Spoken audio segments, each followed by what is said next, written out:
Hello, everybody. My name is Fani Hagina. I come from Greece, and I'm the coordinator of the Safe AgroBee project, which is a project about Mediterranean collaboration. And I will take you through some of the results about this project, that they were, in fact, results of the work package 2. So in this project,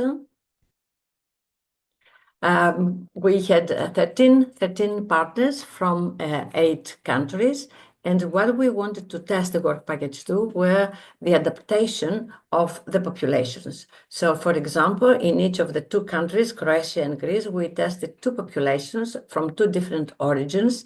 In Greece, from Chalkidiki origin and Crete origin, but they were tested in 2 locations, in the place of origin and in the other one, so we exchanged the populations.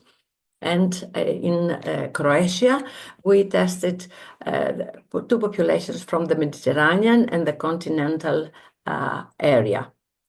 While in Croatia, we have only 1 population, which is Apis mellifera carnica. In Greece, we believe that we have, and we tested, we have 2 different populations and races. It is Apis mellifera macedonica from Chalkidiki and Apis mellifera adami from Crete. To test their performance, we monitor the number of adult bees, the brood area, aggressiveness, swarming, pollen collection, honey collection, disease prevalence, hygienic behavior, what we call performance tests. However, in each area and in each country, we split the populations in 2 groups, and half of them, they were treated against varroa with a conventional way, while the other half, they were treated with an organic way. For example, conventional way, we used amitraz strips, and in organic treatment, we used oxalic acid, because we wanted to see if their performance was also different according to the treatment. What I'm showing you here is the area of Chalkidiki where the 2 populations were tested. On the top is the population A that comes from Crete, and on the bottom, the local population. What you see is that the number of the bees, so the adult bees population, was higher on the local population, and also the frequency that each colony was measured in the 2 years was also higher. That means that the local populations always survived better and performed better. The same we can see in Crete region, when the Crete population was the local one, and the population called M, it was the introduced population. Again, here the local populations performed better, and the differences were significant. Similarly, the same trend was observed in Croatia. Here are the results from the Zadar area, from the Mediterranean region, where the local population is at the bottom and the introduced one is at the top, while in Osijek, where the local population was on the top, and here is the Mediterranean populations, they show again similar trend. Still, in Mediterranean area of Croatia, the difference was not significant, but it was significant in the continental part, in Osijek, in terms of number of bees and, of course, the frequency that each colony was measured and survived. If we see it also from the point of view of the treatment of the varroa, here you see the results of the Chalkidiki region in Greece, and on top is the population from Chalkidiki treated with oxalic acid, and after that, the population of Chalkidiki treated with amitraz. Immediately you see that the data entries, because each column is the data that we took measurements, so it's data point. And the data points for the Chalkidiki population, that is the local population in this area, treated with oxalic acid, was always higher from compared to the population that comes from Chalkidiki, but treated with amitraz. So amitraz had a detrimental effect, I would say, to the colonies after the 2 years.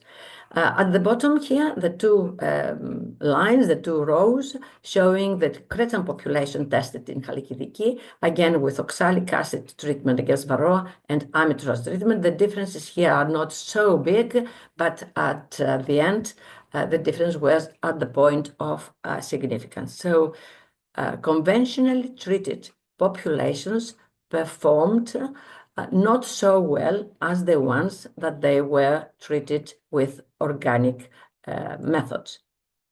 And if you look at the data entries, it's always showing that the local populations have higher data points and the organic treated populations also. That means that apart from the adaptation of the local population, that it was higher, also the organic treatment was better than the conventional treatment for the survival of the colonies. Similarly, the same results in Crete, where we tested again the two populations, the Chalkidiki population with oxalic acid, Chalkidiki population with amitraz, and then the Crete population with oxalic acid and Crete population with amitraz. You can see the differences between the origins, but also some differences existed between the two different treatments. The same, of course, is depicted with the data entries. If we go then to Croatia, I'm showing also only the results from Osijek here in a different way, but it's the same concept. One is the organic treatment, two is the conventional one, and the origin one is the local one against the introduced one. And you can see that the local populations performed better, although in Croatia the differences between the treatments was not so evident. That means for us, and of course it's depicted on the data entries, that means that when we compare the conventional treatment with the organic treatments, we think that the conventional treatments, the chemicals that we use against the varroa, they are causing some kind of stress. And then together with nutritional stress, that in our area, in Greece, for example, because I will show you results from Greece now, we have a kind of a nutritional stress in the beginning of the autumn where pollen is not so abundant. We think that this nutritional stress has also kind of a combined effect with the stress caused by the treatment, and that's why we wanted to test that one by measuring the heat shock protein. That is a very good marker of the stress.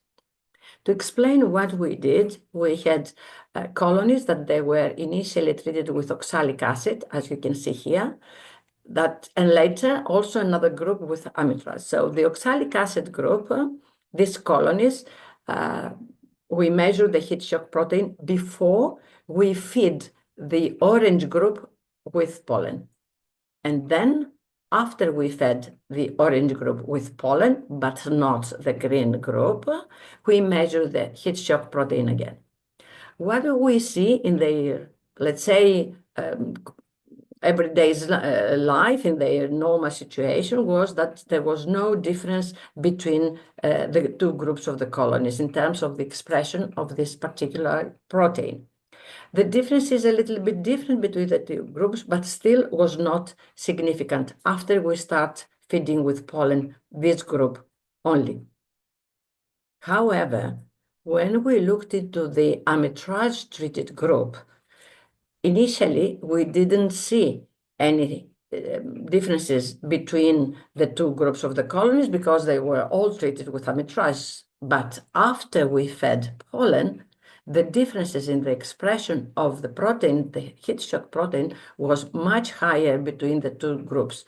And this clearly shows that pollen feeding, so eliminating the stress of the lack of pollen, can diminish the expression of this protein. And this difference, it became apparent only in the amitraz-treated group. So this is an evidence, although it's not proven yet, that amitraz is causing some kind of stress, which by feeding pollen can be eliminated. And this is something that we want to test further on with more results. So varroa treatments by amitraz is causing stress, which could be eliminated by pollen feeding. However, as I said, more results are needed to confirm this hypothesis. With this, I would like to thank you for your attention, and of course, thank all my collaborators and contributors to this particular work, but also for the whole project. Thank you.